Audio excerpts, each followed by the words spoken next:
ಒಂದ್ ಕಡೆ RCB ಮಹಿಳಾ ತಂಡದವರು ಗೆದ್ದು ಬೀಗಿದ್ದಾರೆ, ಕಪ್ಪನ್ನ ಅಭಿಮಾನಿಗಳಿಗೆ ಸಮರ್ಪಣೆ ಮಾಡಿದ್ದಾರೆ. ಮತ್ತೊಂದು ಕಡೆ ಸಿಎಂ ಸಿದ್ದರಾಮಯ್ಯ, ಇನ್ನು DK ಶಿವಕುಮಾರ್, ಕೇಂದ್ರ ಸಚಿವ HD ಕುಮಾರಸ್ವಾಮಿ ಅವರೆಲ್ಲ ನಾರಿಯರಿಗೆ ವಿಶ್ ಮಾಡಿದ್ದಾರೆ. ಮಹಿಳಾ ತಂಡಕ್ಕೆ ಹೃತ್ಪೂರ್ವಕ ಅಭಿನಂದನೆಗಳನ್ನು ಸಲ್ಲಿಸಿದ್ದಾರೆ. ಈ ಸಲ ಕೂಡ ಕಪ್ ನಮ್ದೇ ಅಂತ CM DCM ಟ್ವೀಟ್ ಮಾಡಿದ್ದಾರೆ. ಮಹಿಳಾ ಕ್ರಿಕೆಟ್ನಲ್ಲಿ ಮತ್ತೊಂದು ಹೆಮ್ಮೆಯ ಅಧ್ಯಾಯ ಇದು.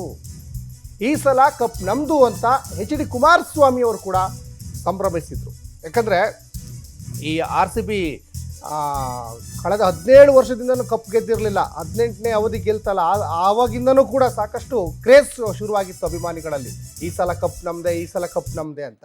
ಅದು ಈಗ ಮಹಿಳಾ ತಂಡಕ್ಕೂ ಕೂಡ ಅದು ಅನ್ವಯ ಆಗಿದೆ ಅನ್ನೋದು ಇಲ್ಲಿ ಸ್ಪಷ್ಟವಾಗಿ ಗೊತ್ತಾಗ್ತಾ ಇದೆ. ನೋಡಿ, ಸತತವಾಗಿ 2ನೇ ಬಾರಿಗೆ ಕಪ್ಪನ್ನು ಗೆದ್ದಿರುವಂತಹ ಮಹಿಳಾ ತಂಡದವರಿಗೆ ರಾಜಕಾರಣಿಗಳು ಕೂಡ ಟ್ವೀಟನ್ನು ಮಾಡಿದ್ದಾರೆ. ನೋಡಿ, ಈ ಕ್ರಿಕೆಟ್ ಅನ್ನುವಂತಹ ಈ ಒಂದು ಜಾಲ ಏನಿದೆಯಲ್ಲ, ಇದು ಕೇವಲ ಕ್ರಿಕೆಟ್ ಅಭಿಮಾನಿಗಳಿಗಷ್ಟೇ ಸೀಮಿತ ಆಗಿಲ್ಲ, ಎಲ್ಲ ಕ್ಷೇತ್ರಕ್ಕೂ ಇದೊಂದು ವ್ಯಾಪಿಸ್ಕೊಂಡಿದೆ. ಇವತ್ತು ಗಣ್ಯಾತಿ ಗಣ್ಯರು, ರಾಜಕೀಯ ನಾಯಕರು ಕೂಡ ಇದನ್ನು ಸಾಕಷ್ಟು ಇಂಟ್ರೆಸ್ಟಲ್ಲಿ ನೋಡ್ತಾರೆ ಮ್ಯಾಚು ಅನ್ನೋದು ಇಲ್ಲಿ ಸ್ಪಷ್ಟವಾಗಿ ಗೊತ್ತಾಗ್ತಾ ಇದೆ. CM DCM ಜೊತೆಗೆ ಕೇಂದ್ರ ಸಚಿವ HD ಕುಮಾರಸ್ವಾಮಿ ಅವರು ಕೂಡ ನೋಡಿ, ಈ ಸಲ ಕಪ್ ನಮ್ಮದೇ ಅಂತ ಅವರೆಲ್ಲ ಭಾಳ ಹೆಮ್ಮೆಯಿಂದ ಈಗ ಟ್ವೀಟ್ ಮಾಡಿರುವಂಥದ್ದು ಕೂಡ ಗಮನಿಸ್ತಾ ಇದ್ದೀರಾ. ಹಾಗಾಗಿ ಈ ಕ್ರಿಕೆಟ್ ಅನ್ನುವಂಥದ್ದು ಏನಿದೆಯಲ್ಲ, ಇದು ಎಲ್ಲ ಕ್ಷೇತ್ರದ ಎಲ್ಲ ವರ್ಗದ ಜನರಿಗೂ ಕೂಡ ಬಹಳ ಒಂದು ನಾಟುತ್ತೆ, ಅಷ್ಟು ಇಂಟ್ರೆಸ್ಟಲ್ಲಿ ನೋಡ್ತಾರೆ ಅನ್ನಲಿಕ್ಕೆ ಸಾಕಷ್ಟು ಇವತ್ತು ಟ್ವೀಟ್ ಮಾಡ್ತಾ ಇದ್ದಾರೆ, ಅಭಿನಂದನೆಯನ್ನು ಸಲ್ಲಿಸ್ತಾ ಇದ್ದಾರೆ. ಅದರಲ್ಲೂ ಕೂಡ ಈ RCB ಅನ್ನುವಂಥದ್ದು ಒಂಥರ ಈಗ ಬ್ರ್ಯಾಂಡ್ ಕ್ರಿಯೇಟ್ ಆಗಿದೆ. ಅದು ಪುರುಷ ವಿಭಾಗ ಇರ್ಬೋದು, ಮಹಿಳಾ ವಿಭಾಗ ಇರ್ಬೋದು. ಹಾಗಾಗಿ ನೋಡಿ, 17 ವರ್ಷದಿಂದನೂ ಕೂಡ ಪುರುಷ ವಿಭಾಗದಲ್ಲಿ ಕಪ್ ಗೆದ್ದಿರಲಿಲ್ಲ.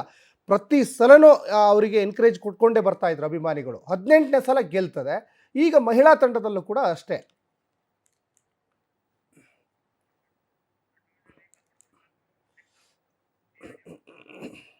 ತುಂಬಾ ಖುಷಿ ಆಗ್ತಿದೆ, ಯಾಕಂದ್ರೆ RCB ಬಂದು ನಮ್ ಬ್ಯಾಂಗ್ಳೂರ್ ಸ್ವಂತ ಟೀಮ್, ಅದಕ್ಕೆ ತುಂಬಾ ಖುಷಿ ಆಗ್ತಿದೆ.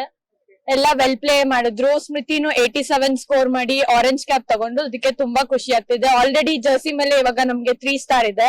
ಬಾಯ್ಸ್ ಅಲ್ಲಿ ಒಂದು ತುಂಬಾ ಖುಷಿ ಆಗ್ತೈತೆ. ನಮ್ ಹುಡ್ಗಿರ್ ಗೆದ್ದಿರೋದು, ಅದನ್ನು 2 ಸಲ ಗೆದ್ದವ್ರೆ, ಮತ್ತೆ ಹುಡ್ಗರು 1 ಸಲ ಆಲ್ರೆಡಿ ಗೆದ್ದವ್ರೆ. ಇದಕ್ಕಿಂತ ಇನ್ನೇನ್ ಬೇಕು? ಹುಡ್ಗಿರ ಸ್ಟ್ರಾಂಗ್ ಅನ್ಸ್ತೈತೆ.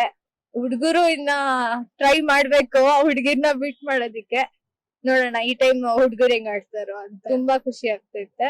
ನೋಡೋಣ, ಈ ಟೈಮ್ ಹುಡ್ಗರ್ ಮೇಲ್ ಡಿಪೆಂಡ್. ಈ ಸಲ ಏನಾದ್ರು ಹುಡ್ಗರು ಗೆದ್ರೆ ನಾವೇ ಕಪ್ ನಮ್ದಾಗತ್ತೆ. RCBಗೋಸ್ಕರ ಪ್ರಾಣ ಕೊಡೋರೇ ಇದಾರೆ ಅಂತದ್ರಲ್ಲಿ RCB ಗೆದ್ದಿರೋದು ತುಂಬಾ ಖುಷಿ ಆಗ್ತಾ ಇದೆ. ರೆಗ್ಯುಲರ್ ಆಗಿ ಏನ್ ನೋಡಲ್ಲ, ಆದ್ರೂ ನೋಡ್ತೀನಿ. RCBಗೋಸ್ಕರ ನೋಡ್ತೀನಿ ಮ್ಯಾಚ್. ತುಂಬಾ ಖುಷಿ ಆಗ್ತಾ ಇದೆ, ಯಾಕಂದ್ರೆ ಕಂಟಿನ್ಯೂಸ್ ಆಗಿ 2 ಮ್ಯಾಚ್ ಗೆದ್ದಿದ್ದಾರೆ.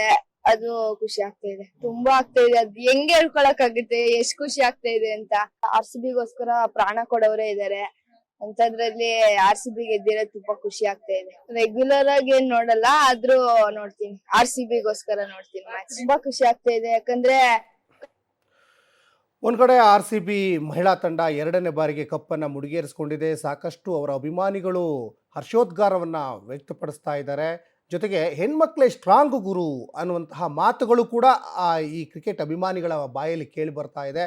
ನಿಜಕ್ಕೂ ಹೆಣ್ಮಕ್ಳು ಸ್ಟ್ರಾಂಗೇ. ಯಾಕಂದರೆ 2ನೇ ಬಾರಿಗೆ ಅವರು ಕಪ್ಪನ್ನು ಗೆಲ್ಲೋದಿದೆಯಲ್ಲ, ಅದು ಅಷ್ಟು ಸುಲಭದ ಮಾತಲ್ಲ. ಯಾಕಂದರೆ ಈ ಡೆಲ್ಲಿ ಕ್ಯಾಪಿಟಲ್ಸ್ ಅವರು ಕೂಡ ಸಾಕಷ್ಟು ಬಲಿಷ್ಠವಾಗಿರುವಂತಹ ತಂಡನೇ. ಅವರು ಈಗ 4ನೇ ಬಾರಿ ಕೈ ಚೆಲ್ಲಿರೋದು ಅವರಿಗೆ ಕಪ್ಪು. ಸಾಕಷ್ಟು ಅವರು ಪೈಪೋಟಿಯನ್ನು ಕೊಟ್ಟರು. ಅದರಲ್ಲೂ ಕೂಡ ನೋಡಿ, ಈಗೇನು ವಡೋದರಲ್ಲಿ ನಡೀತಲ್ಲ WPLನಲ್ಲಿ, RCB ಈ ಡೆಲ್ಲಿ ಕ್ಯಾಪಿಟಲ್ಸ್ ತಂಡವನ್ನು ಮಣಿಸ್ತು, 2ನೇ ಬಾರಿಗೆ ಕಪ್ಪನ್ನು ಮುಡಿಗೇರಿಸ್ಕೊಂತು. RCB ಅಭಿಮಾನಿಗಳಿಗೆ ಕಪ್ಪನ್ನು ಸಮರ್ಪಣೆ ಮಾಡಿದ್ದಾರೆ.